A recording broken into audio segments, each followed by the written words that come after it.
नमस्कार। Citizen security TV के इस कार्यक्रम में आपका स्वागत है। मैं हूं नरेंद्र भल्ला।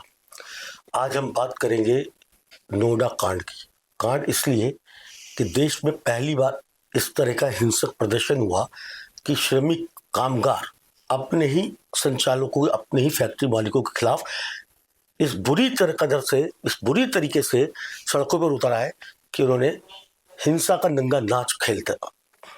अब इस बात को लेकर पुलिस के पास पुख्ता सबूत सामने आए हैं कि इस पूरी घटना का कनेक्शन पाकिस्तान से था। ट्विटर, जिसे एक्स कहा जाता है, एक्स के 2 हैंडल यही बनाए गए, लेकिन ऑपरेट हो रहे थे पाकिस्तान से। इसके पीछे क्या कोई राजनीतिक साजिश थी, या सिर्फ पड़ोसी मुल्क का यह हाथ था, या यहाँ पर बैठी हुई इस देश को अस्थिर करने के लिए, सरकार को अस्थिर करने के लिए विपक्षी पार्टियों की कितनी बड़ी इसमें भूमिका रही है, ये खुलकर अब निकल के धीरे धीरे सामने आ रहा है। इस विषय पर आज हम बात करेंगे श्री सोमेश गोयल से। वो आज हमारे बीच में है। वो हिमाचल प्रदेश के डीजीपी यानी पुलिस महानिदेशक रह चुके हैं। बहुत सारा अनुभव है उनके पास। वो प्रधानमंत्री के जो सुरक्षा संभालता है, जो ग्रुप, स्पेशल प्रोटेक्शन ग्रुप, वो उसमें भी रह चुके हैं। वो बीएसएफ में भी रहे हैं। राष्ट्रपति के पुलिस पदक से सम्मानित हो चुके हैं। तो आज हम उनसे विस्तार से बात करेंगे और इस कांड के पीछे की सच्चाई जानने की कोशिश करेंगे। सोमेश जी, आपका बहुत बहुत स्वागत है। Thank you. सोमेश जी, ये जो घटना हुई है, ये उसने पूरे देश को एक तरह से चौंका दिया है कि पहली बार प्राइवेट सेक्टर के इतने हजारों श्रमिक कामगार एक साथ सड़कों पर निकल आए, जबकि उनकी कोई यूनियन नहीं, उनका कोई नेता नहीं। तो इस सारी घटना के पीछे आपको क्या लगता है, एक पुलिस ऑफिसर के नाते और आतंक के घटनाओं का जो आपको अनुभव है, उसको देखते हुए आपको क्या लगता है? देखिए, ये जो रीसेंट प्रोटेस्ट हुए हैं, मैं ये कहूँगा कि 2026 में बरौनी से शुरू हुए जी प्रोटेस्ट, जो रिफाइनरी से शुरू होकर, और ये जो आग धीरे धीरे जो फैली है, अगर हम इसमें पैटर्न ढूंढने की कोशिश करें तो पैटर्न सोशल इंडिकेटर्स के पैटर्न भी हैं, वायलेंस के पैटर्न भी हो सकते हैं, ऑर्गेनाइज्ड इंटरफेरेंस के पैटर्न भी अगर हम ढूंढने पे जाएं तो मिल सकता है। और खासकर अगर हम नोएडा की अगर हम बात करें तो इसमें बड़ा जो मूलभूत जो इशू रहे उनके वेजेस के, वो तो है ही है। प्रोटेस्ट और वायलेंस, ये अपने आप पे 2 अलग अलग पहलू हैं। अगर हम इनको अलग करके देखें तो हमें उत्तर भी स्पष्ट मिलेंगे। प्रोटेस्ट इसलिए हुआ कि जो हमारी 4 लेबर कोड्स इम्प्लीमेंट हुई हैं 2020 में पार्लियामेंट से पास होने के बाद, वो समहाउ पिछले साल 2025 में वो लागू की गई, और पता था कि 1 अप्रैल से लेबर की वेजेस बढ़ जानी है, वो सब हो जाना है। तो वो किसी कारण से, चाहे अब वो इंडस्ट्री की कोताही आप कह सकते हैं, ब्यूरोक्रेसी की कोताही कह सकते हैं, पॉलिटिकल एग्जीक्यूटिव की कोताही कह सकते हैं, और जो पर्टिकुलरली जो इंडस्ट्री का HR डिपार्टमेंट है, उसकी कोताही तो 100% बनती है। तो उनको इस चीज को समझना चाहिए था। 10-10, 12-12 साल से, 15 साल से वेज रिविजन नहीं हुआ था कुछ राज्यों में। तो ये चीज होना संभव दिखती थी कि ये अनरेस्ट हो सकता है, उसकी समीक्षा नहीं हुई। तो ये उस तरफ से ये ऑर्गेनिक है, बिल्कुल, कि इतनी वेजेस बढ़ गई हैं। और जब से ये गल्फ वॉर और या ईरान के साथ वॉर हम कहें तो शुरू हुआ है, उससे केवल ईंधन की कीमत तो बढ़ी ही है, लेकिन हमें यह भी समझना पड़ेगा कि हमारी जो रसोई पे है उस पर भी बोझ बढ़ा है, क्योंकि हम जितना तेल आयात करते हैं, अपनी ईंधन को आयात करते हैं, उससे ज्यादा हम खाने वाला तेल आयात करते हैं। बिल्कुल सही। तो जहाँ कमर्शियल गैस का, कमर्शियल ऑयल का रेट बढ़ेगा तो सारी चीज़ों पे इफ़ेक्ट होता है, तो रसोई की कीमत बढ़ती है। तो एक फ्रस्ट्रेशन, एक एंगर मैनेजमेंट के प्रति मुझे लगता है कि जो वर्कर्स हैं उनका था। और एक चीज़ मुझे और लगती है, जैसे आपने एक बड़ी अच्छी बात कही कि इनकी कोई यूनियंस नहीं थी, उसके बावजूद ये हुआ।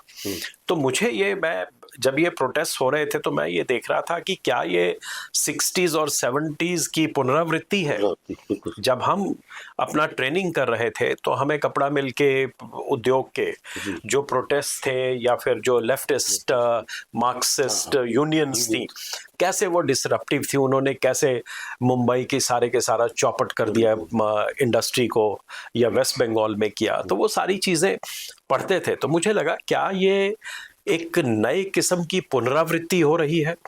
तो अभी शायद इसका उत्तर इमीडिएटली देना मेरे ख्याल में संभव नहीं होगा, क्योंकि जितनी सुरक्षा एजेंसीज हैं या पुलिस है वो इसकी जांच करेंगी। और ये जो बात आपने कही कि एक आपने हमारे पड़ोसी देश का नाम लिया कि उनका कहाँ तक है, आप ठीक कह रहे हैं कि एक प्रोटेस्ट में जो वहाँ की पुलिस कमिश्नर है, नोएडा की पुलिस कमिश्नर है, उन्होंने इस बात को मीडिया में जाहिर किया है कि उनको कुछ लीड्स मिली हैं जहाँ पे कुछ लोग ये इसको मैनिपुलेट करके वायलेंस स्प्रेड करना चाहते थे। जैसा मैंने ये कहा कि हम वायलेंस के इशू पे अब अगर आते हैं तो इतनी वायलेंस, जैसे इससे पहले एक साउथ के एक फैक्ट्री में वर्कर्स ने जाके सैबोटाज किया था एक डिजिटल डिवाइसेस बनाने वाली फैक्ट्री में, तो उसमें काफ़ी भारी नुकसान हुआ था, विच सेट अस बैक, और फॉरेन इन्वेस्टमेंट को भी धक्का लगने की उसमें बात हुई थी। तो क्या देखिए, हमारे जिस तरीके से भारत ग्रो कर रहा है और जिस तरीके से हम हाई टेबल पे अपना सीट क्लेम करते हैं, तो बहुत सारे लोगों को ये पसंद नहीं आता है। और ये निश्चित है कि हमारा जो पड़ोसी देश है उसको ये कतई उनको ये समझ में नहीं आता है, जिन्होंने सारी दुनिया के पैसे देने हैं। सुमित जी, मैं आप ये जानना चाहता हूँ कि इस एक प्रयोग से आपको ये नहीं लगता कि पाकिस्तान ने अभी तक टेरर को फंडिंग करता रहा है, टेरर को फंडिंग किया, लेकिन अब उसने भारत को अस्थिर करने के लिए एक नई तकनीक इस्तेमाल ये करना शुरू कर दी कि इसके जरिए देश में सिविल वॉर करवा दी जाए? देखिए, आपका ये जो आशंका है ये किसी हद तक सही भी हो सकती है।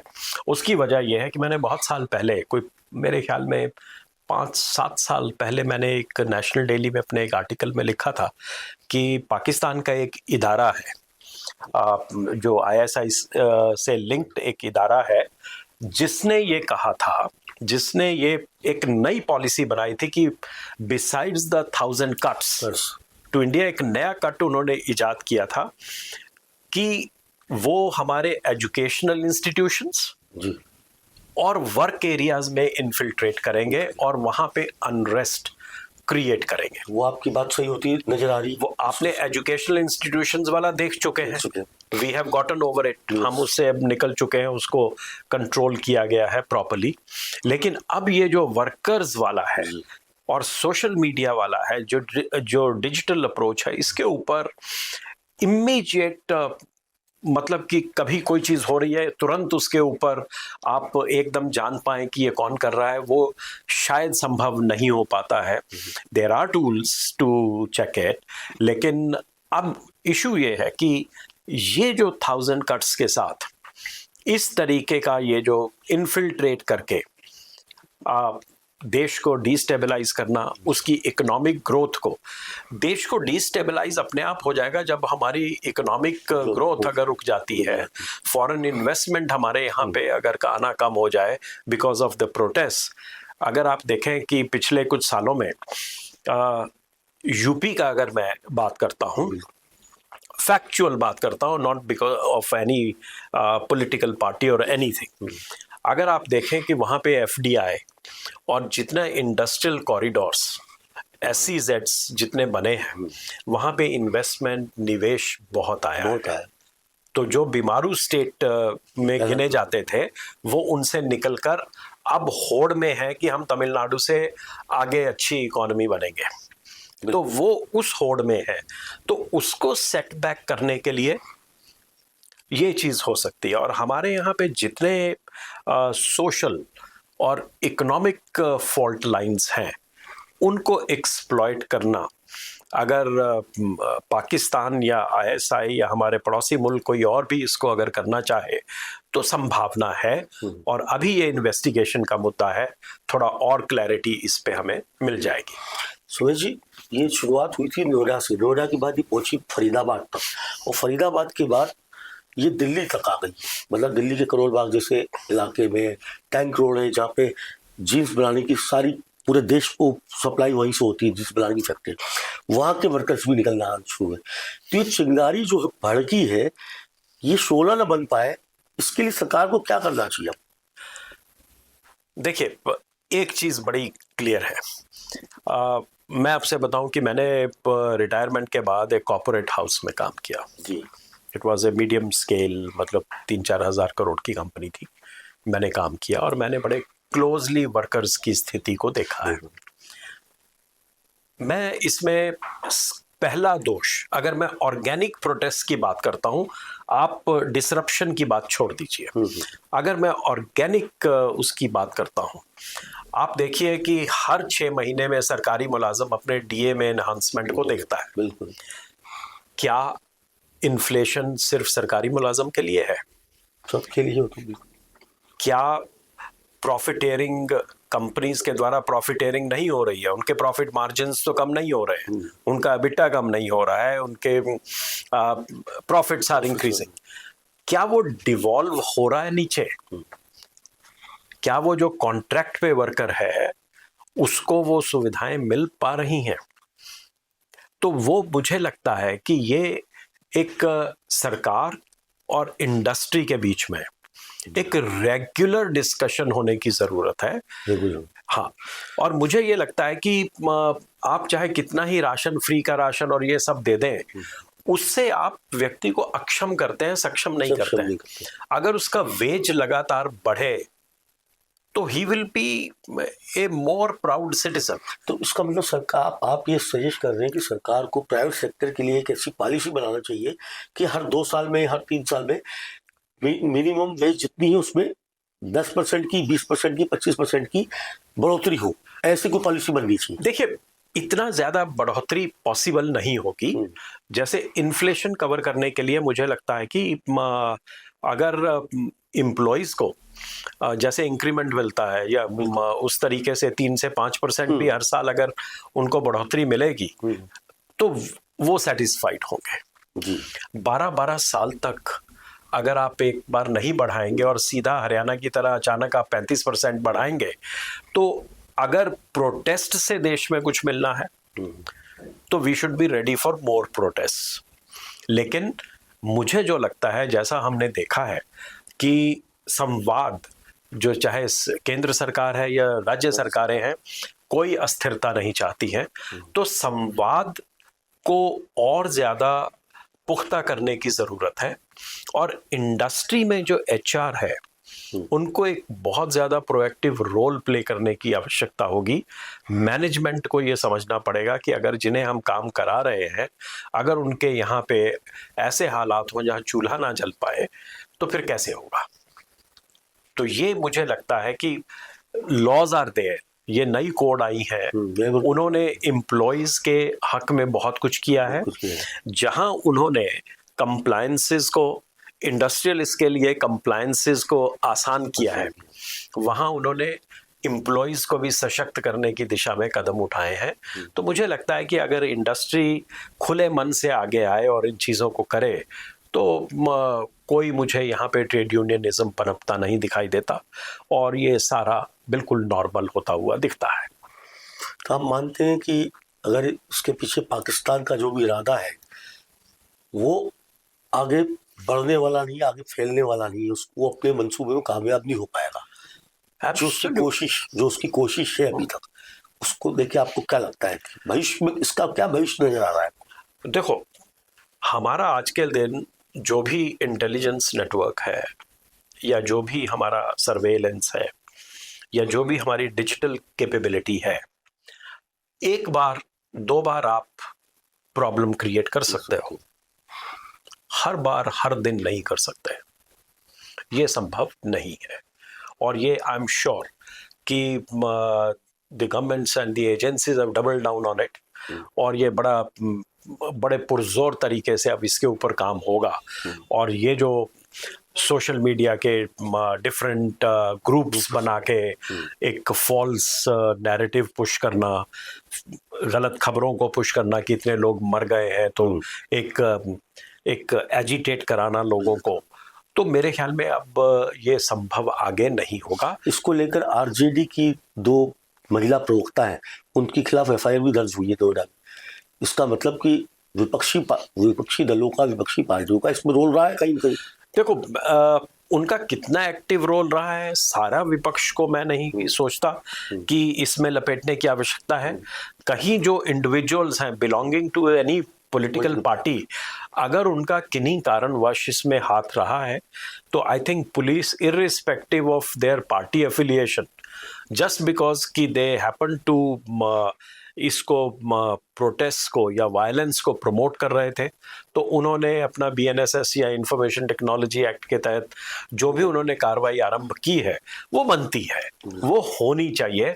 आई डोंट थिंक कि any security agency, police agency will follow any political agenda. तो हो सकता है कुछ जो आपने कहा कि 2 लोगों के खिलाफ उन्होंने किया है, तो नॉट बिकॉज कि वो पॉलिटिकल पार्टी से हैं, वो पॉलिटिकल पार्टीज को करने दीजिए। Law and order crime, it has to be dealt purely as law and order and crime irrespective of party. अगर पुलिस और बाकी एजेंसीज इस तरीके से काम करेंगी तो बहुत जल्दी और फेयर एंड एक इन्वेस्टिगेशन और कंक्लूजन होगा। सुमेश जी, आप मानते हैं कि इस तरह के हिंसक प्रदर्शन आगे भविष्य में न हो, इसको लेकर सरकार को प्राइवेट सेक्टर, जितनी बड़ी इंडस्ट्री है, छोटी इंडस्ट्री, उसको लेकर आपने जो संवाद की बात की, उसको लेकर कोई एक ठोस पॉलिसी लेके आना चाहिए। लेबर कोड तो आ गया है, लेकिन कोई ठोस ऐसी पॉलिसी है कि जिससे कि श्रमिकों के अंदर, जो कामगार हैं, उनके अंदर ये भावना बैठ जाए कि हाँ भाई, जैसे सरकार के मुलाजिम को मिलता है, हर साल डीए मिलता है, बढ़ोतरी होती है, ऐसे इसको लेकर ठोस पॉलिसी अभी तक बन नहीं पाई है हमारी। पॉलिसीज हैं, मैं ये नहीं कहता कि पॉलिसीज हैं, इशू ये है कंप्लायंसेस का कि इंडस्ट्री के साथ एट द सेंट्रल लेवल और स्टेट लेवल में हर जगह industries department, labour welfare departments हैं, तो उनकी जिम्मेवारी है कि वो तुरंत जहां जहां भी इंडस्ट्रियल क्लस्टर्स हैं वहां पे, चाहे वो डिप्टी कमिश्नर्स हैं, सुपरिंटेंडेंट्स ऑफ पुलिस हैं, ये सारे लोग मिलके इंडस्ट्री से बात करें। जहां पे वेज में डिस्क्रिपेंसी है वहां पे एक मीटिंग करके, तुरंत मीटिंग करके विद इन अ वीक पूरे देश में ये एक्सरसाइज खत्म हो जानी चाहिए और जो भी उनके इश्यूज हैं उसके ऊपर एक्शन हो जाना चाहिए। अदरवाइज हम यहाँ पे तो आपको एक फॉरेन हैंड मिला जो कि ये कर रहा था, बहुत जगह ऐसे ऑर्गेनिक भी होंगे जहाँ पे लोगों के घर पे चूल्हा जलाने में आज के दिन दिक्कत आ रही है, महंगाई है और 12 साल से 15 साल से वेजेस रिवाइज नहीं हुए हैं, तो वहाँ पे ऑर्गेनिक जहाँ पे प्रॉब्लम्स हैं उनको इमीडिएट एड्रेस अगर कर दिया जाएगा, और मुझे उम्मीद है कि ये हो रहा होगा, इमीडिएट शुरू हो गया होगा। जैसे हरियाणा ने इमीडिएट करके वेज इंक्रीज कर दिया, अब हरियाणा शांत हो जाएगा, कहीं पे कुछ होना ही नहीं है। यूपी भी बिल्कुल, they will also follow suit कर दिया। तो अब बाकी स्टेट्स को ये चाहिए जहाँ पे वो कम है, तो जहाँ कम है वो उनको इमीडिएटली इनसे लेसन लर्न करके industry chambers, local state chambers से बात करके तुरंत इसको रिवाइज कर देना चाहिए। बहुत बहुत शुक्रिया सुमेश जी, आपने इस शो में आने के लिए अपना वक्त निकाला। Thank you so much, I also enjoy. ये थे सुमेश गोयल जी, जो बता रहे थे कि हिंसक प्रदर्शन के पीछे चाहे दुश्मन देश, हमारे पड़ोसी देश का कितना भी बड़ा हाथ रहा हो, लेकिन इसे रोकने के लिए सरकार को और प्राइवेट सेक्टर की इंडस्ट्री को किस तरह से मिल बैठकर आपस में संवाद करना होगा, किस तरह से उन चीज़ों को, उन पॉलिसीज को लागू करना होगा ताकि ये भविष्य में दोहराए नहीं जा सके इस तरह के हिंसक प्रदर्शन। उसको लेकर उन्होंने अपने सुझाव दिए, अपना खुलासा किया है। फिलहाल इस शो में इतना ही। हम अगले शो में किसी और विषय के साथ और किसी और नई शख्सियत के साथ आपके सामने हाजिर होंगे। नमस्कार। आप हमारे चैनल को लाइक कीजिए, इसे सब्सक्राइब कीजिए, अपने कमेंट दीजिए, अपने मित्रों के साथ शेयर कीजिए। धन्यवाद।